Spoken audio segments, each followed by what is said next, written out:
맞습니다. 언제 들어도 가슴 두근거리는 아주 감동적인 찬양, 고백, 하나님의 사랑입니다. 너무 감사합니다. 2021년과 2022년 팬데믹 속에 2년 동안 전 세계 그리스도인들이 가장 많이 읽은 성경 구절이 있습니다. God People이라는 어플하고 그리고 성경 뉴버전이라는 성경 그 두 군데에서 나온 통계를 제가 두 개를 합쳐서 그 중에 하나가 빌립보서 4장 6절부터 7절입니다. 아무것도 염려하지 말고 다만 기도와 간구로 너희 구할 것을 감사함으로 하나님께 아뢰라. 그리고 7절에 그리하면 모든 지각에 뛰어나신 하나님의 평강이 예수 그리스도 안에서 너희의 생각과 마음을 지키시리라. 이 빌립보서 4장 6절과 7절이 전 세계 크리스찬들이 가장 많이 클릭을 했던 성경 구절로 나와 있습니다. 또 하나는 마태복음 6장 33절의 말씀입니다. 너희는 먼저 그의 나라와 그의 의를 구하라. 그리하면 이 모든 것을 더하시리라 라는 말씀이 두 번째 말씀이라면 세 번째 말씀 역대하 7장 13절과 14절의 말씀입니다. 혹 내가 하늘의 문을 닫고 비를 내리지 않거나 혹 내가 메뚜기 떼를 보내어 이 땅의 토산물을 다 먹게 하거나 혹 내가 전염병을 보내어 유행병이 팬데믹이 되게 하거든 내 이름으로 일컫는 내 백성이 스스로 겸비하여 자기 길에서 죄에서 떠나 나의 얼굴을 찾고 구하면 내가 듣고 그들의 죄를 사하여 줄 것이요 이 땅을 고칠 것이라 라는 하나님의 말씀이 세 번째 말씀입니다. 그리고 네 번째는 이사야 41장 10절의 말씀입니다. 두려워하지 마라. 내가 너와 함께 함이니라. 놀라지 말라. 나는 너의 하나님이 됨이니라. 내가 너를 굳세게 하리라. 참으로 내가 너를 도와주리라. 참으로 나의 의로운 오른손으로 너를 붙잡아 주리라. 이 말씀이 전 세계 크리스찬들에게 가장 많이 읽혀졌던, 클릭했었던 흔적으로 기록이 남아 있었던 것이 지난 2년 동안의 내용입니다. 특징이 하나 있습니다. 굉장히 종말론적입니다. 현실적이지만은 그러나 종말론적인 의미가 훨씬 더 강한 성경 구절입니다. 오늘의 문제가 시급하지만은 이보다 더 중요한 것은 내세의 문제에 관심이 많다라는 의미입니다. 그래서 팬데믹 이 상황에 전 세계에서 성경이 보통보다가 220%가 더 팔렸었다고 합니다. 옛날 10년 전만 하더라도 대부분의 사람들은 붙잡은 하나님의 약속이 있습니다. 내게 능력 주시는 자 안에서 모든 것을 내가 할 수 있다. 대단히 현실적이죠. 그리고 대단히 정치적이죠. 더 나아가서 꿈과 미래를 향한 성공을 쟁취하기 위한 어떤 꿈을 이루기 위한 도전적인 말씀이 힘이 되었고 그리고 많은 크리스찬들에게 용기를 주었습니다. 그 중에 하나죠. 여호수아서 1장 6절부터 9절까지 말씀입니다. 너는 마음을 강하게 하고 담대히 하라. 내가 그들의 조상에게 주겠다고 맹세한 땅을 그들이 차지하게 하리라. 내가 차지하게 만들어 주리라. 그러므로 너는 마음을 강하게 하고 극히 담대히 하라. 모세가 너희에게 명령하신 율법을 지켜 행하고 좌로나 우로나 치우치지 말며 그 길을 행하라. 그리하면 너가 형통하리라. 대단히 성공적인 어떤 꿈을 향하는 쟁취의 약속의 말씀이기도 합니다. 8절에 계속되고 있죠. 너는 이 율법책을 주야로 입에 묵상 떨어지지 말게 하며 주야로 묵상하고 그 가운데 기록된 모든 것을 지켜 행하라. 그리하면 너의 가는 길이 평탄하게 될 것이고 너의 인생은 형통하게 될 것이라고. 그 말씀 앞에서 우리는 고난을 피하고 싶고 우리가 걸어가는 인생길이 평탄하기를 원했고, 더 나아가서 세상적인 용어로 성공, 어떤 출세, 어떤 쟁취하기를 원했기 때문에 그 말씀이 심지어 위기 속에서도 우리에게 용기를 준 말씀이었습니다. 그리고 9절에 계속되죠. 내가 다시 명하노니, 내가 이미 언급했지 않느냐, 너희는 마음을 강하게 하고 담대히 하라. 두려워하지 말라, 놀라지 말라. 내가 너와 함께 함이니라고. 그것이 9년, 5년 또는 10년 전만 하더라도 많은 사람들에게 용기를 주었던 하나님의 말씀이기도 합니다. 지금도 그렇겠지만 지금은 훨씬 더 종말론적인 의미의 말씀을 찾아가고 있다는 이야기입니다. 여기에서 너의 길이 평탄하게 될 것이며 너의 인생이 형통하게 될 것이다. 흔히 말하는 성공을 말하고 출세에 보장된 길을 의미하는 단어입니다. 그러나 세상적인 용어의 가치의 기준과는 다른 의미의 형통을 말하고 평탄을 말하고 있습니다. 그래서 설명하죠. 내가 말하지 않았느냐? 두려워하지 말라고, 놀라지 말라고, 내가 너와 함께 함이라고. 그것을 형통, 그것을 평탄이라고 성경은 우리에게 그렇게 말씀합니다. 2022년 어느덧 4월 한 달이 이제 4개월이 거의 지나가고 있습니다. 다음 주면은 5월 달로 시작됩니다. 여러분이 가는 길이 평탄한 길이 되기를 원하고 여러분의 신앙의 여정이 형통하게 되기를 바랍니다. 그것이 하나님과 함께하는 길이요, 그것이 하나님께 함께함으로 그 평탄한 길은 고난 속에서도 주어진 그 길을 의미하고, 그리고 이 형통함은 나 자신만을 위한 형통이 아니라 우리 주변의 수많은 사람들에게 유익과 이익을 주는, 세상적인 성공을 압도하고 세상적인 출세를 제압해주는 그리스도인이 가지는 형통함, 그 형통함이 여러분에게, 우리 온 교회에게 임하게 되는 축복이 되길 바랍니다. 이런 분이 계셨습니다. 목사님, 나 인생은 참 억울한 것 같습니다. 한평생 살아온 내 인생이 권사님이셨는데 지금도 권사님이십니다. 어렸을 때는 내 동생 케어하느라고 언제나 양보만 하고, 그래서 사람들이 누나 같다고 그렇게, 그리고 언니 같다고 그 말만 듣고 착하게 살아왔는데, 그러다가 보니까 수없이 양보하고 먹는 거, 입는 것까지 다, 학교 다닐 때도 그렇게 양보만 하며 그렇게 공부도 동생들 먼저 시키고, 그러다가 이렇게 살아왔다고, 어느 날 내 아니면 안 된다고 쫓아다니는 남자 있었길래 저 사람 하나 구제해주면, 저런 남자 같이 결혼해주면 행복할 것 같아서 내가 좋아하는 사람보다가는 나 좋아하는 남자 목매어 있으니까 살았다고, 결혼했다고. 그렇게 살다가 어느덧 아이들 다 키우고, 아이들 키우면서 내가 먹고 싶은 거, 하고 싶은 거, 가고 싶은 거, 사고 싶은 거 제대로 하지도 못한 채로 희생하고 키워왔고, 그리고는 지금까지 살아왔는데 억울하다고, 내가 원하는 대로, 가고 싶은 대로, 사고 싶은 대로, 먹고 싶은 대로 한 번도 못하고 살아왔는데 이제는 그렇게 살고 싶지 않다고. 더더구나 그렇게 키워낸 자식들이 하는 말이, 아니 엄마가 뭘 했느냐고, 아니 그렇게 남편을 위하여 목숨을 걸고 희생하듯 그렇게 옆에 지켜왔는데 그 남편이 하는 말이, 당신 뭘 했어?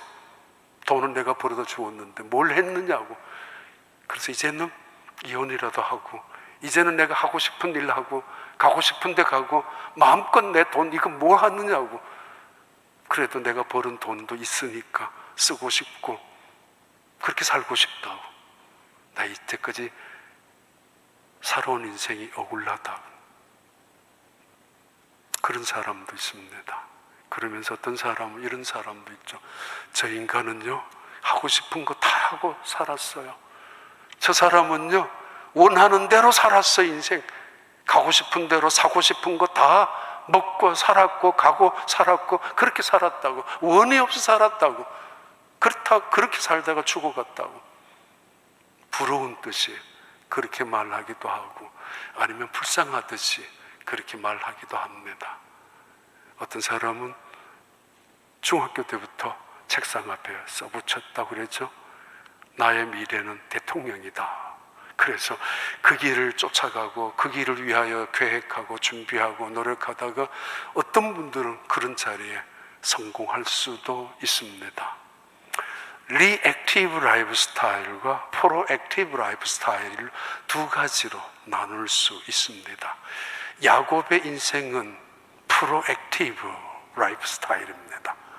장자권을 원하면은 수단과 방법을 가리지 아니하고 장자권을 쟁취했었고, 사랑하는 여인이 있다면은 14년이나 기다리면서 결국은 사랑을 얻게 되는, 그리고 부자가 되고 싶으면은 모든 것을 동원해서, 그래서 결국은 부여를 얻는, 획득하는 그런 라이프 스타일을, 야곱은 그런 인생을 살아간 사람입니다. 그러나 오늘 요셉은 리액티브 라이프 스타일입니다. 우리는 그를 대단히 꿈을 꾸는 사람이고 쟁취하는 사람이고 모든 일에 긍정적인 사람이고 언제나 준비하며 철저히 땀 흘리며 살아간 사람으로 보지만은, 그러나 그는 리액티브한, 이끌려서 죽지 못해서 마지 못해서 원하지 아니하는 뜻밖의 고난 속에 살았던 사람이 요셉입니다. 문제는 이 고난 속에서 어떻게 살아가느냐입니다. 사람은 희노애락이 있죠. 때로는 흥망성쇠라고 이야기합니다. 생사고락이라고도 하고 생로병사라고 말하기도 합니다. 어느 순간 갑자기 망하기도 하고 어느 순간 갑자기 일어서기도 합니다. 때로는 어떤 사람은 서서히 망하기도 하고 서서히 일어서기도 합니다만, 요셉이라는 이분 어느 날 갑자기 망한 사람입니다.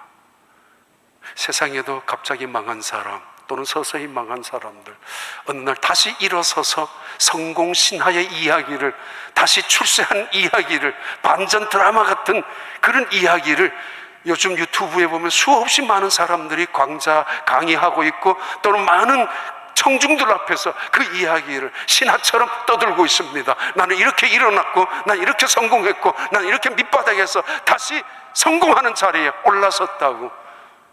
많은 사람들은 그런 이야기에 주식 투자했는데 대박을 얻은 사람들, 회사가 망했는데 다시 회생한 사람들, 또는 인생을 살아가면서 어려운 순간에 극복한 사람들의 이야기를 주목하고 있고 감동적으로 듣고 있습니다.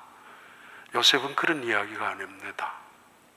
오늘 우리에게 들려주는 요셉의 이야기는 성공 스토리, 성공 신화가 아니라 믿음의 이야기, 신앙의 이야기입니다.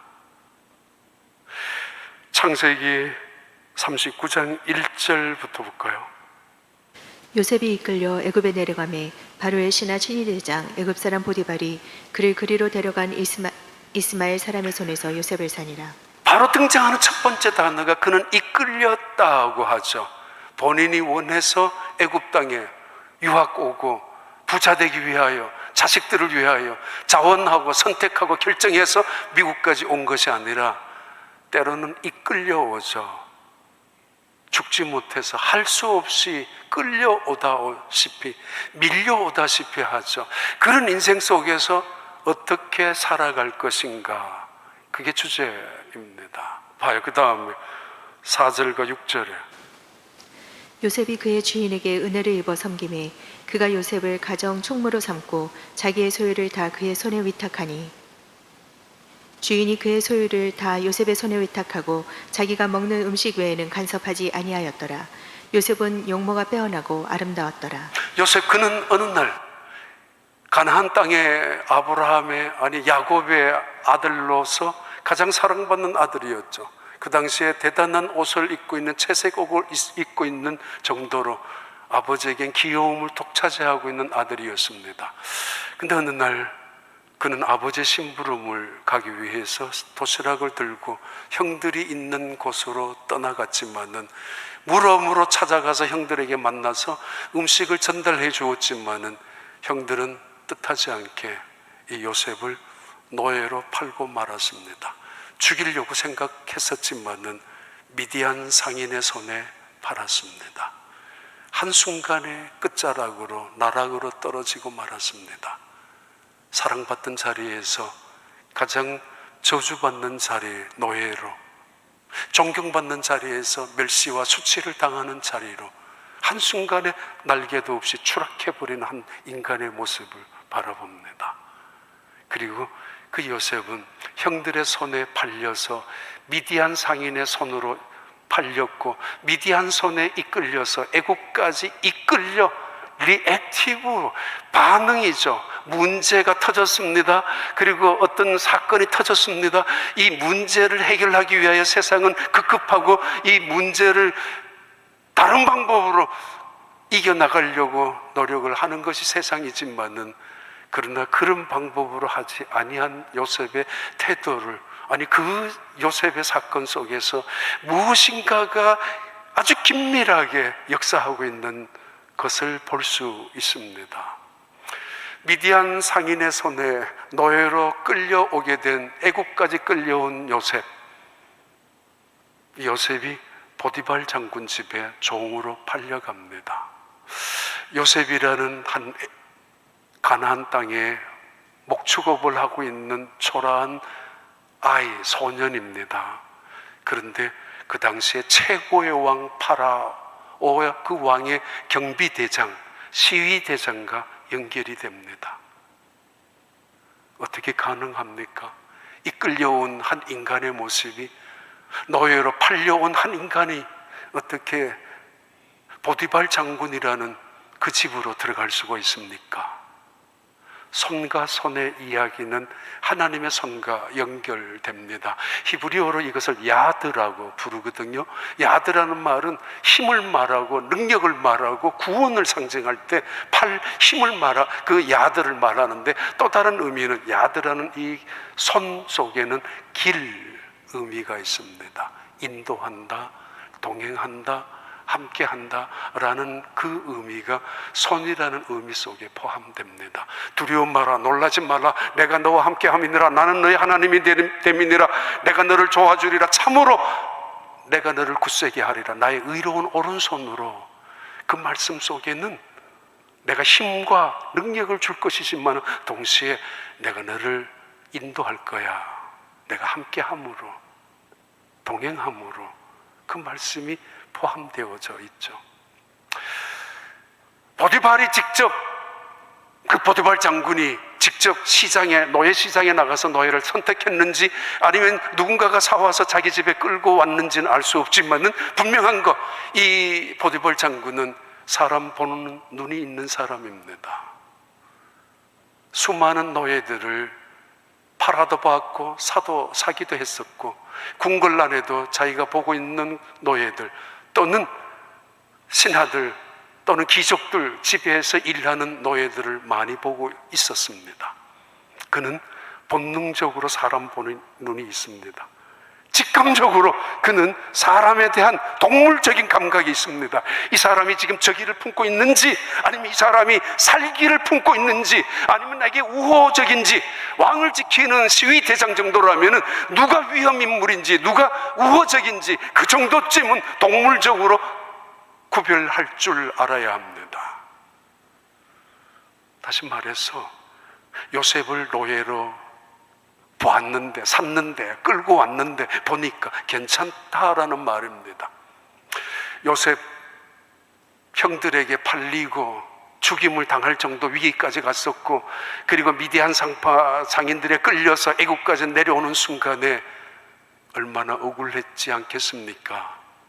형들이 나한테 뭘 이렇게 하느냐고, 이렇게 악할 수가 있느냐고, 어떻게 형들이라는 인간이 나에게 이런 짓을 할 수 있느냐라고 원망하고 증오하면서 올 수도 있었을 것입니다. 애굽에까지. 아니면 내가 그렇게도 잘못했는 게 많단 말인가? 그럼 형들은 내가 그렇게 잘못한 일이 그렇게도 이렇게 노예로 끌려가야 될 만큼 잘못했단 말인가?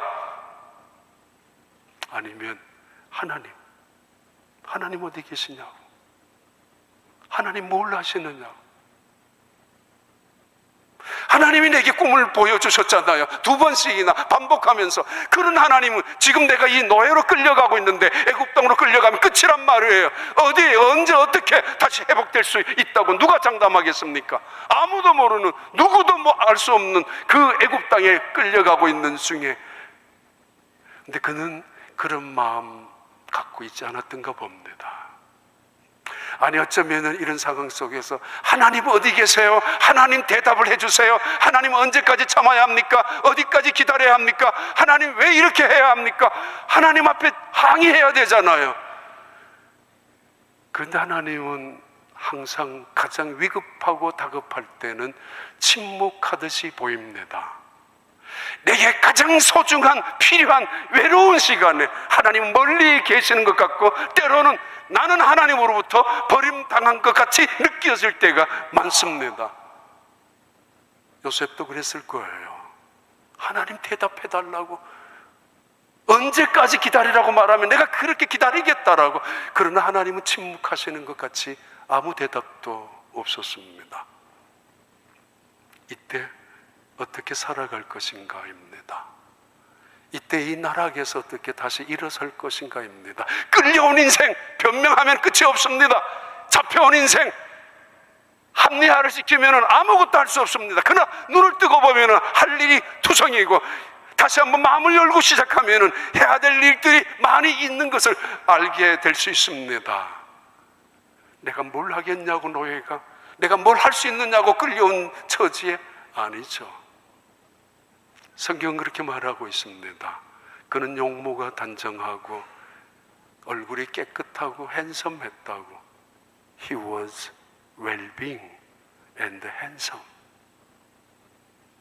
죽지 못해서 일하고 있는 노예였다면, 마지못해서 일하고 있는, 탄식하고 절망 속에 있었다면, 원망하고 증오심으로 가득 찼다면, 그 얼굴이 그런 모습으로, 아니 다른 사람들이 그런 얼굴을, 그런 태도를 볼 수 있겠습니까? 그렇게 성경에서 기록할 수 있겠습니까?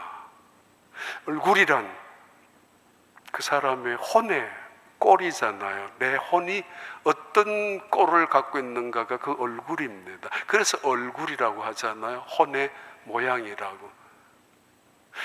눈이란 그 사람이 가지고 있는 마음의 창이잖아요. 살기가 등등했다면은, 증오심으로 가득했다면은, 아니 한눈에 알아보는 이 보디발 장군이 그 사람 모르겠어요? 이 사람 두면 우리에게 손해가 될 거니까 내보내라고, 이 사람은 아니라고. 아니, 더 나아가서 때로는 노예 시장에 이마에 붙였을 거예요.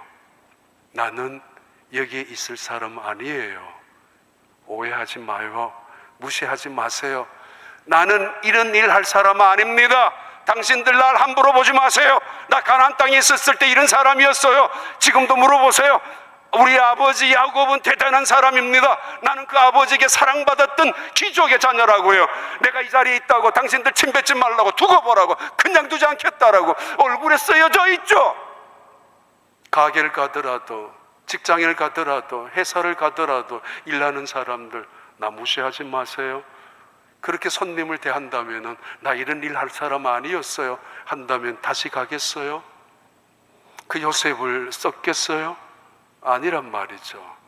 이끌려온 삶 속에 미디안 사람의 손에, 그리고 보디발 장군의 손에 있었던 이 요셉이었지만은, 이 보디발 장군과 요셉의 손을 연결해 준 분,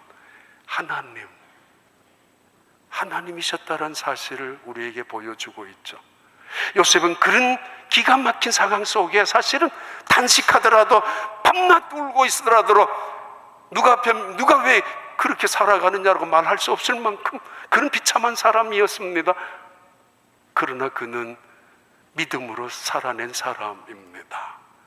변명하면서 시간을 합리화시키고 미래를 이야기하면서 오늘을 적당히 치장하는 사람이 아니었습니다. 그는 종이었지만은 주인처럼 일했고, 보는 시간에만, 앞에 있는 시간에만 일하는 것이 아니라 그런 사람이었단 말입니다. 그래서 창세기 39장 22절, 23절은 이렇게 말씀하죠. 간수장이 옥중 죄수를 다 요셉의 손에 맡김으로 그 재반 사물을 요셉이 처리하고 간수장은 그의 손에 맡긴 것을 무엇이든지 살펴보지 아니하였으니 이는 여호와께서 요셉과 함께 하심이라. 여호와께서 그를 범사에 형통하게 하셨더라. 요셉은 그 가정에서 있다가 억울한 누명을 쓰고 감옥까지 갔지만은 감옥에 있었던 그 손은 착고로 쇠사슬로 묶여져 있고 수갑을 채워져 있었지만은 그러나 그 손에 간수장은 이 요셉에게 감옥의 모든 열쇠를 맡겨 주었습니다. 너가 책임자라고. 이제 요셉은 노예로 끌려왔지만은 노예가 아니었습니다. 믿음의 사람이었습니다. 그는 남의 집에 종으로 하인으로 살았지만은 종이 아니었습니다. 하나님의 택함 받은 사람이었고 그래서 신앙으로 살아낸 사람입니다. 두고 보자고, 나 이런 일 할 사람 아니라고, 내 손에 물 하나 안 붙이고 살았는데 이렇게 탄식하고 원망하고 살아가지 않았습니다. 그 시간을 낭비하지 않았다는 이야기입니다. 마침내 재수가 되고, 아니 그 재수가 되고 나서도 재수 복장 속에서 온 세상 돈 있는 사람, 권력 있는 사람, 뭐 별별 사람들 원망하고 증오하고 내가 나가기만 하면 그냥 두지 않겠다라고 생각하며 살 수도 있었을 텐데, 시간만 나면 답답하는 종들처럼, 시간만 나면 저주하고 원망하고 증오하는 죄인들처럼 그는 살지 않았습니다. 재수 복장을 했었지만은 언제나 하나님의 사람답게 하나님의 사람, 믿음의 사람으로 살아갔습니다. 이걸 세상 사람들이 보았죠. 39장 2절부터 3절의 말씀인데요. 여호와께서 요셉과 함께 하심으로 그가 형통한 자가 되어 그의 주인 애굽 사람의 집에 있으니 그의 주인이 여호와께서 그와 함께 하심을 보며 또 여호와께서 그의 범사에 형통하게 하심을 보았더라. 믿음으로 살아갔다는 증거잖아요. 하나님 함께 하셨다는 이야기가 고난 속에서 그 가장 힘들고 가장 어렵고 때로는 외로운 순간에 그는 신앙을 포기하지 않고 낙심하지 아니하고 하나님을 향하는 믿음을 포기하지 않고 붙잡았다는 이야기 아닙니까? 그런 그에게 하나님이 함께 하셨는데 세상 사람들이 그를 보았습니다. 아니 보디발이 보았습니다. 뭔가 다르다고. 지금까지 수많은 종들을 보았고 노예들을 사고팔고 보았는데 이 사람은 이 어린 아이였죠. 소년이었습니다. 달라요. 이상하게 가까이 가면은 위로받는 것 같고 다가가서 같이 일하면 뭔가 큰 일을 할 수 있는 것 같고, 아니 이 사람에게 뭔가 일을 맡겨두면 모든 것이 잘 될 것 같은 그런 느낌이 들기 시작하는 것입니다. 그가 보았습니다. 보디발이 하나님이 함께하는 사람으로. 그가 말만 떠들고 다녔기 때문에 아니, 앞에서만 적당히 일했기 때문에 아니, 주인이 있을 때도 없을 때도 언제나 한결같았고 다른 종들 사이에 있어서도 남이 하지 못한 일까지 대신 해놓고도 생색조차 내지 않고 뭔가 일하는 것도 달랐고 살아가는 태도도 달랐고 말하는 것도 달랐습니다. 그 모습 속에 그가 믿는 하나님이 함께 하신다는 사실을 이 보디발은 보았습니다. 그래서 이 모든 것들을, 그 집안에 있는 모든 것들을 드디어 요셉의 손에 올려놓았습니다. 보디발 장군 집의 재산이 그 당시에 파라오의 경비대장인데 재산이 한두 푼이겠습니까? 굉장한 재산입니다. 어쩌면 주인도 다 모를 수 있는 재산입니다. 그 모든 재산을, 엄청난 재산을 요셉의 손에 올려놓았습니다. 하나님의 기가 막힌 지혜, 하나님의 기가 막힌 인도하심을 보여주고 있지 않습니까? 이상하게 요셉에게 일을 맡겨놓으면 일이 잘 될 뿐만 아니라 풍성해지고 그 일 속에서 이 보디발이 기쁨을 얻게 됩니다. 하나님의 사람이라는 것. 솔직히 말해서 그가 형통하게 되었다는 사실 때문에 그가 부자가 되고 그가 출세한 것 아니었지만은 그로 인해서 보디발 장군의 집이 부여해지고 보디발 장군만 이익이 되었지만은 성경은 그가 형통했다라고 말하고 있습니다. 그리스도인의 성공, 그리스도인의 형통함, 세상의 성공과 세상의 형통함을 압도하는 것이죠. 제압해버리는 것이죠. 그래서 모두에게 하나님이 함께 하심을 보여주고 증언하는 것은 그 길이 됩니다. 봐요. 이것을 시편에서는 이렇게 말합니다. 시편 105편 16절부터 나오는 말씀입니다. 그가 또 그 땅에 기근이 들게 하사 그들이 의지하고 있는 양식을 다 끊으셨도다. 그가 한 사람을 앞서 보내셨으며 요셉이 종으로 팔렸도다. 그의 발은 착고를 차고 그의 몸은 쇠사슬에 매었으니 곧 여호와의 말씀이 응할 때까지라. 그의 말씀이 그를 단련하였도다. 왕이 사람을 보내어 그를 석방하며 뭇 백성의 통치자가 그를 자유롭게 하였도다. 그를 그의 집에 주관자로 삼아 그의 모든 소유를 관리하게 하고 그의 뜻대로 모든 신하를 다스리며 그의 지혜로 장로들을 교훈하게 하였도다. 지금까지 요셉의 인생은 이끌려온 인생입니다. 여기 시편 105편에도 한 번도 주어가 요셉이 아닙니다. 요셉이 이렇게 했다 이렇게 했다 자기가 주어가 되어서 사용한 단어들은 하나도 없습니다. 제일 마지막에 그의 뜻대로 신하들을 다스렸다고 단 한 번 나오기 직전에는 언제나 모든 것은 그에게, 그는 이끌려서 왔고 애굽에, 그래서 그는 그의 쇠사슬의 착고에 묶여 있었고 때로는 그는 고난 속에 들어가 있었고 언제나 뭐예요? 이끌려 당하는 수동적인 피동적인 죽지 못해서 마지 못해서 때로는 자기가 원하지 않는 일을 당하고 있었다는 이야기죠. 뜻밖의 어려움을 당하고 뜻밖의 고난을 당하고 원하지 않는 낭떠러지에 떨어지기도 했었다는 겁니다. 그런 순간에 원망할 수 있잖아요. 왜 세상이 나를 미느냐고, 왜 하나님은 나를 버리느냐고, 아니 어떻게 세상이 이럴 수가 있느냐라고 절망할 수 있을 텐데 요셉은 그렇지 않았습니다. 하나님의 말씀이 그를 단련하는 줄 알았고 하나님의 말씀이 그를 언제나 포기하지 않고 인도하는 줄 알고 있었고 자기는 수동적으로 끌려가는 것이 아니라 순종하는 믿음으로 살고 있다는 사실을 알고 있었던 이 요셉의 고백과 증언입니다. 내가 주인인 거 너무 행세하며 살아서는 안 될 것입니다. 그러다가 떨어지면 실망하는 법, 낙심하는 법 아닙니까? 내 뜻대로 모든 것을 다 할 수 있다라고 오만하게 살아서도 안 되고 내 편, 네 편 갈라놓고 세상 살아가면 그것도 아니라는 이야기입니다. 언젠가 다 떠나가는 것 마련인데, 아니 원하는 일들만 이루어졌고 주도적인 인생을 나는 살아가고 있고 나는 하고 싶은 거 다 하고 살아가고 있다라고 너무 장담하며 살아서는 안 될 것입니다. 그 심판은 반드시 받게 되기 때문입니다. 야곱, 그의 일생은 프로액티브 라이프 스타일이었지만 마침내 하나님이 그의 허리를 쳤지 않습니까? 정신 차리라고 핸디캡이 되고 그는 노전에 지팡이를 의지하며 하나님을 경배하며 살아가는 사람 아닙니까? 지팡이에 의지했다는 이야기는 이제는 더 이상 주도적으로 내 인생을 살아가지 않는다라는 결단과 선언이며 그리고 고백이잖아요. 그리고 어쩔 수 없는 인생을 살아가는 것이 아니라 이미 하나님께서 나에게 이런 시련을 주셨다면 감사함으로 기쁨으로 기꺼이 순종으로 나아간다는 거죠. 하나님이 그의 손에서 이 모든 이 보디발 장군의 손에 있었던 모든 것들을 요셉의 손에 옮겨 놓았고 간수장에 있었던 모든 책임 재반 사항을 바로 이 요셉의 손에 옮겨 놓았습니다. 믿을 수 있었기 때문에요.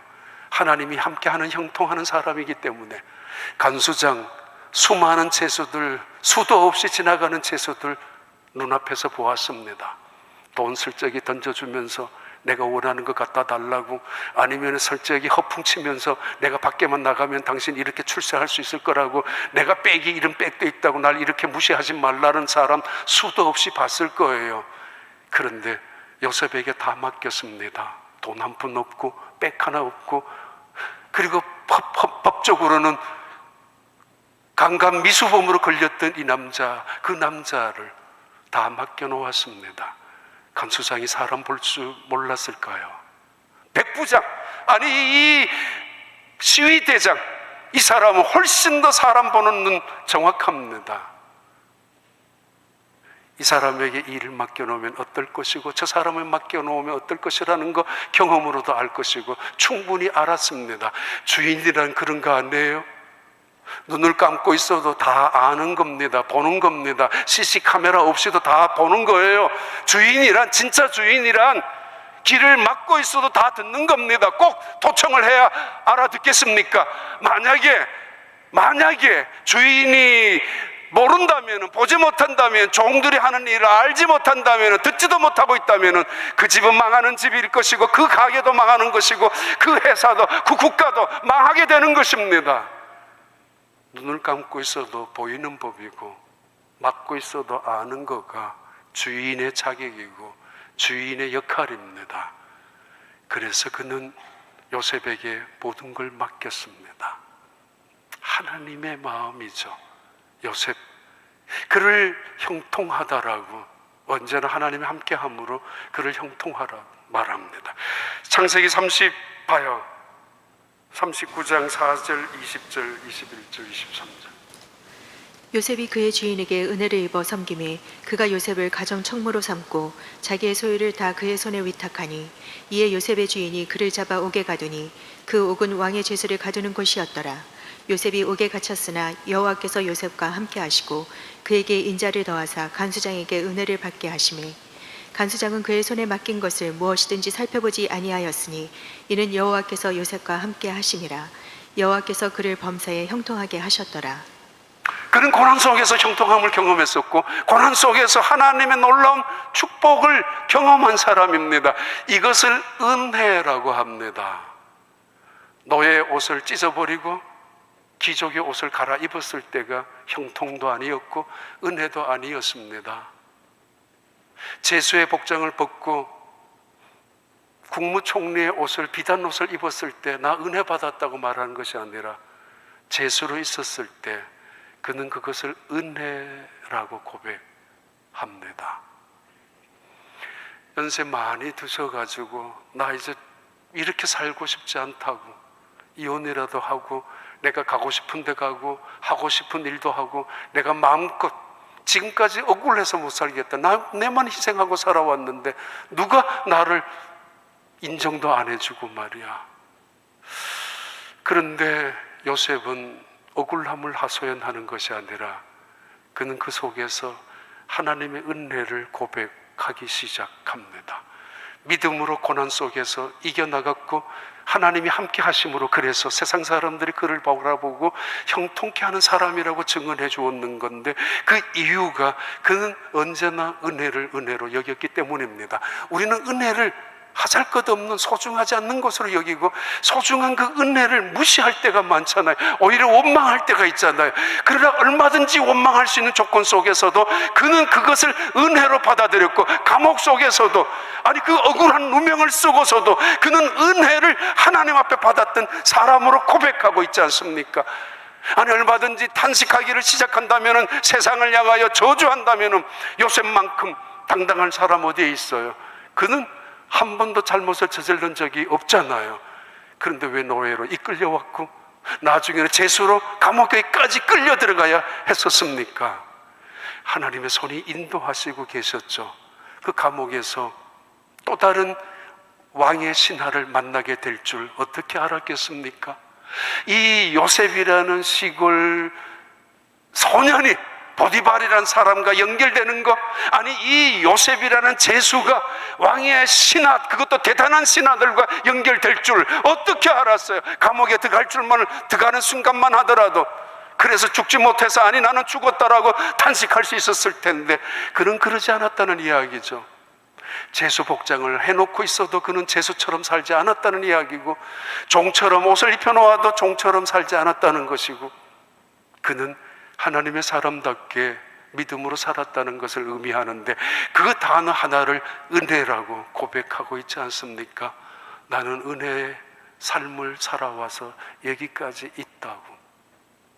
그 은혜에 대한 고백에 또 다른 이유가 증언이 있는데 41장으로 넘어갑니다. 15절 16절에 바로가 요셉에게 이르되 내가 한 꿈을 꾸었으나 그것을 해석하는 자가 없더니 들은즉 너는 꿈을 들으면 능히 푼다 하더라. 요셉이 바로에게 대답하여 이르되 내가 아니라 하나님께서 바로에게 편안한 대답을 하시리이다. 그런 일생의 주인이 자신이 아니라는 사실을 알고 있었고 깨닫고 있었습니다. 끌려왔지만은 자기 인생의 주인은 미디안 상인도 아니고, 끌려왔지만은 잡혀왔지만은 보디발도 아니고, 여기에 감옥에 있지만은 자기의 주인이 바로 왕도 아니라는 사실을 알고 있죠. 그리고 고백하죠. 그리고 자기 스스로도 내 인생의 주인도 내가 주도적으로 할 것 같고, 내가 마음대로 계획해서 내 성공을 쟁취할 것 같고, 어느 순간에 성공 스토리를, 성공에 대한 반전 드라마 같은 이야기를 수많은 사람들에게 나는 이래서 일어났습니다라고 간증하고, 그래서 강의하는 이야기가 아니라 그는 내 인생의 주인은 하나님이셨습니다 고백하고 있습니다. 내 인생의 주인은 하나님이셨습니다. 내가 꿈을 해석하는 것이 아니라 하나님께서 내게 지혜를 주셔서 꿈을 해석하는 것입니다. 은혜를 안다는 것은 겸손하다는 이야기고, 은혜를 고백한다는 것은 자기 자신을 돌아보는 진실을 깨달을 줄 아는 사람들의 고백 아닙니까? 그런 말 아니에요. 내 인생의 주인은 내가 아닙니다. 그래요. 어느 날 예수님께서 베드로에게 이렇게 말씀하셨습니다. 베드로야, 너가 젊었을 때는 스스로 띠를 띠고 너가 원하는 곳으로 마음대로 다녔지만은 이제는 그렇게 살아서는 안 돼. 젊었을 때는 혈기되는 대로, 너가 원하는 대로, 가고 싶은 대로, 하고 싶은 대로 마음껏 살았지만은 이제는 남이 너에게 띠를 띠고 두 팔을 벌린 너에게 내가 띠를 띠고 너가 원치 않는 곳으로도 이끌고 갈 것이야. 그의 죽음에 대한 이야기고, 그의 남은 인생에 하나님의 온전한 헌신을 이야기하죠. 왜 실망합니까? 내 뜻이 안 이루어졌기 때문에. 왜 분노합니까? 나를 무시하기 때문에. 내 이 세상을 왜 저주하기도 합니까? 내가 너무 억울하기 때문에, 희생자라고 생각하기 때문에. 그렇지 않습니까? 그러나 요셉은 정말 가장 희생자이지만은 그러나 믿음으로 살았고 은혜로 여겼고, 인생의 주인을, 이 모든 것들을 움직이는 분은 하나님이란 사실을 한 번도 잊지 않았습니다. 그래서 이렇게 고백하고 우리에게 결론적으로 증언하고 있지 않습니까? 45장 7절 8절입니다. 하나님이 큰 구원으로 당신들의 생명을 보존하고 당신들의 후손을 세상에 두시려고 나를 당신들보다 먼저 보내셨나니, 그런즉 나를 이리로 보낸 이는 당신들이 아니요 하나님이시라. 하나님이 나를 바로에게 아버지로 삼으시고 그 온 집에 주로 삼으시며 애굽 온 땅의 통치자로 삼으셨나이다. 예, 요셉이 형들에게 대한 증언과 고백과 역사에 대한 이해입니다. God sent me here ahead of you for your sake. 너희들을 구원하기 위하여, 너희들을 위하여 하나님께서 너희들을 앞서서 나를 보냈다고. 나를 판 사람이 너희들이었지만은 나를 보낸 사람은 하나님이라고. 형들에게 팔려서 왔다고만 생각하면은 상품입니다. 인생의 상품은 효용 가치가 있을 때, 그리고 유효 기간이 있을 때만 가능하고 버리게 됩니다. 쓰레기가 됩니다. 인간이 어떻게 상품이 되겠습니까? 내가 끌려왔다면 노예가 됩니다. 평생 노예처럼 살다가 억울하게 죽어갈 것입니다. 억울하다라고 마지막 죽는 순간에도 내가 하고 싶은 일도 한 번도 못하고 살다가 이 모양이냐라고 후회하고 죽을 것입니다. 그러나 말합니다. Not you, not sold me, but God sent me. 당신들 때문에 내가 여기 온 것이 아니라 하나님 때문에 온 것이고, 하나님이 나를 여기에 보내서 온 거라고. 그러면 그것은 대사이고 특사이고 밀사이고 하나님의 사람입니다. 하나님의 뜻을 이루기 위해서 보내진 특사란 말입니다. 그래요. 그러면서 50장 마지막 말씀입니다. 50장 19절 21절에 위대한 선언을 하고 있습니다. 요셉이 그들에게 이르되 두려워하지 마소서. 내가 하나님을 대신하리이까. 당신들은 나를 해하려 하였으나 하나님은 그것을 선으로 바꾸사 오늘과 같이 많은 백성의 생명을 구원하게 하시려 하셨나니 당신들은 두려워하지 마소서. 내가 당신들과 당신들의 자녀를 기르리이다 하고 그들을 간곡한 말로 위로하였더라.